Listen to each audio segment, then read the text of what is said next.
Hi YouTube. Favoritism in the church. I've had some people coming to me since lockdown in the church at Worcester. Two different people, and they're just like, they just don't feel accepted. Now these aren't people. These are people that used to be on hardcore drugs. They're straight now. One of them's working. They're not, they're doing really well. But the one says, "What?" I said, "Why don't you go to that church anymore?" "Oh, I go, on a Sunday," and it's just like, they said, it's just like, "How are you?" And okay, bye, and they move on. And they're both in their own way. One's been really ill. They're both really struggling. They're on their own. They're not married. They haven't got partners or boyfriends or girlfriends, and they just don't feel accepted by the what one of them called the in crowd. What I call the inner circle, in crowd. Yeah, heavyweights, whatever you want to call them. You get like an inner circle. Usually people that like are sort of often on the periphery of the leadership or in the leadership as well. Well liked. They often speak. They nearly always speak on stage, preach, pulpit preaching, that sort of thing. So anyway, look, got a Bible verse.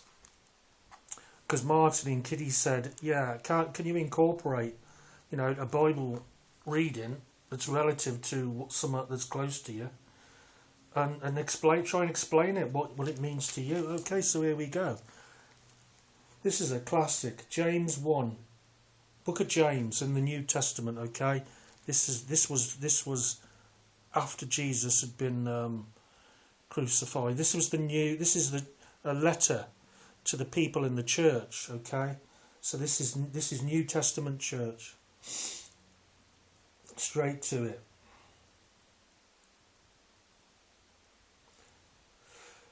Listen, my dear brothers, has not God chosen those who are poor in the eyes of the world to be rich in faith and to inherit the kingdom he promised those who love him?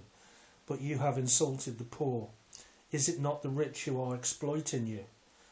Are they not the ones who are dragging you into court? Are they not the ones who are slandering the noble name of him to whom you belong? This is what I see the world, not Christians, are doing, but what people like on minimum wage, people on benefits, that are just being, bailiffs hammering the door down, council tax, just, the divide, capitalism. So yeah, absolutely, I see that going on, that the rich are exploiting the poor now, of course, more than ever in history. I think I can safely say that. Right. It goes on to say, James 2, if you really keep the royal law found in Scripture, meaning in the Bible, love your neighbour as yourself, you are doing right. But if you show favoritism, you sin and are convicted by the law as lawbreakers. For whoever keeps the whole law and yet stumbles at just one point is guilty of breaking all of it. And it goes on to say, for he who said do not commit adultery also said do not commit murder. And that's God, obviously, in the two of the 10 Commandments there. But Jesus also said, if you hate anybody in your heart, you already murdered them, as far as I'm concerned.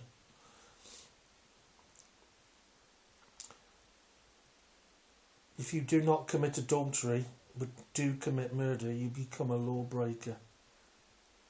Speak and act as those who are going to be judged by the law that gives freedom, because judgment without mercy will be shown to anyone who has not been merciful. Mercy triumphs over judgment. A couple of stories about favoritism. One thing I definitely remember, some years 10, 12 years ago. Big church in town, which I used to go. There was a couple there. There were two people in the church, and I knew them personally, and they seemed like they were popular. This man and the woman, this man, this woman. I knew them both, and they were popular, and they seemed all right. They seemed okay, quite decent people, friendly, fair. They married, and it was white wedding in the church, and turns out they emigrated to America to live. I think it was part of his job. Anyway, they went to America, and he was working there. Well, what happened was the woman, Diane, she obviously struggled in America, you know, the culture difference. I think she just, this is what was being put around. She had a nervous breakdown there. She was cracking up. She went off her head.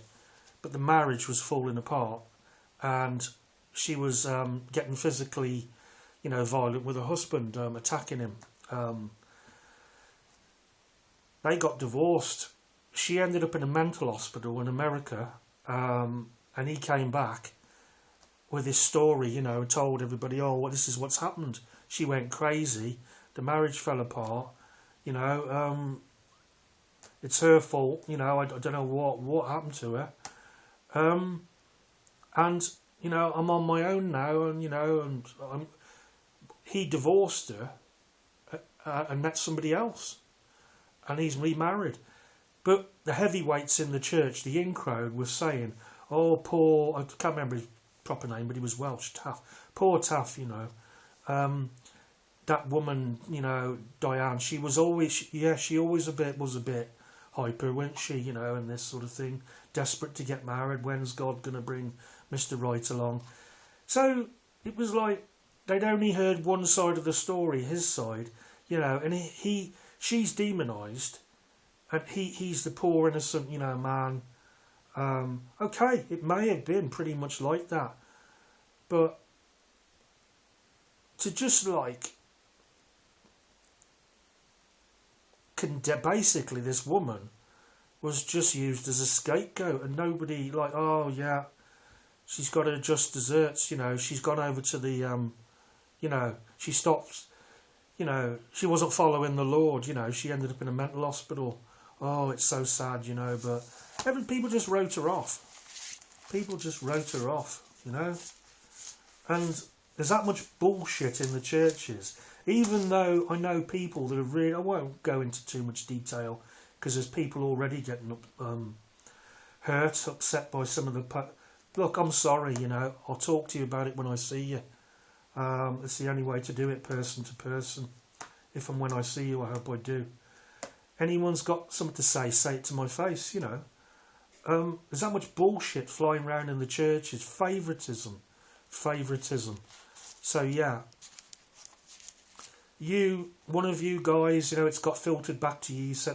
Keep sending me text messages from Proverbs, I think it is. You know, being nice to your brothers, showing Christian love is more important than justice. And yeah, okay, yeah, the words are there in the Bible, well, you know, but here it is, favoritism. And I'll explain this, you know, in case you don't get it. Lost the page. Yeah, this is what it means to me. If you show favoritism, you sin. That means you sin against not just a person, you sin against God, right? You're in the wrong. Yeah. And you're convicted by the law. That's God's law as a lawbreaker. Yeah? So, favoritism's rife. It's not a new thing. It's always been there. But it's, what so many people just shunned in the churches because their face doesn't fit. So this is what I'm going to finish here. This is my take on it all, the favoritism thing in the churches. What I see is it's not about what people doing like people. It's not about the heavyweights, you know, the people that point the finger. It's not about them seeing what and judging what's right and wrong. It's got nothing to do with right and wrong. Like Diane, it's whether your face fits or not. If your face fits, you can be, you know, the pastor himself was done for speeding 3 times, you know, and it's just, I could tell some story. One more story. Another guy who I know quite well personally, yeah, always like very spiritual, do this, do that, you know, don't obey God, do what's right, don't sin, you know, don't masturbate, you know, if you're sick, you've got to stop doing that, you know. Okay, and then, now he's one of these people that's got a heavy right foot on the throttle in his car. And he said years ago the speed limits, you know, that 70, it's wrong. It should be up to 80 and 90 on the motorway because it's safe, and everyone's doing that. Pretty much everybody's doing 80 and 90 anyway. And I said, well, but he said, well, yeah, but the law's an arse sometimes. So he's like there. Then I'm thinking, you're giving it all that about like doing what's right and wrong, you know, before God, but. You know, obviously you speed, and he said, I feel justified in doing it because the law needs changing in this country. You know, it's on the autobahn. It's there's no. I said, well, yeah, but we're not injured, right? He hit the big time in his career. He had a really expensive, fast car, and he got nicked for speeding. And he what it was, he was on his last warning.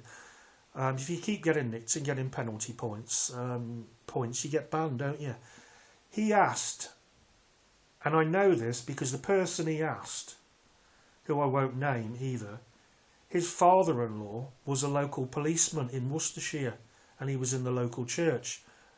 Very talkative character, laughy, jokey, ex-policeman, retired. And he was putting all this around. This person with the flash car was looking to go, they were going to go to court and they were going to get banned for speeding yet again and get a driving ban. So they asked this copper's son-in-law in the church, another leader, church leader locally, he asked him, would you say that you were driving it and just like, you know, I'll compensate you financially. You know, I can't lose my job, missus and kids, you know, ferrying them round. It'll look bad in my career, blah, blah, I need the car. And the guy said, no, you know, I'm not doing that. That's perjury, isn't it? That's imprisonable. You know, it's a big sin. So, and obviously he told his dad, the copper, his stepdad, the ex-copper, who I knew very well as well, he's dead now.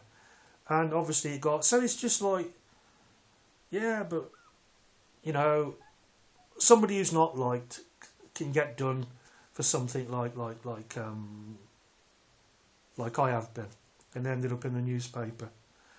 And it's like, oh yeah, you know, they're like there, Paul, behind your back, pointing your finger. You gets back to you, people talking about you.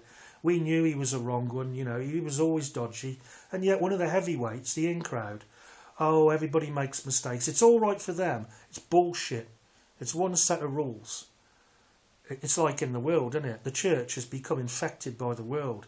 It's not really any different. You know, and yes, there is still some. God knows who's going to, you know, who's his own and who isn't. You know. Anyway, end of rant over about favoritism.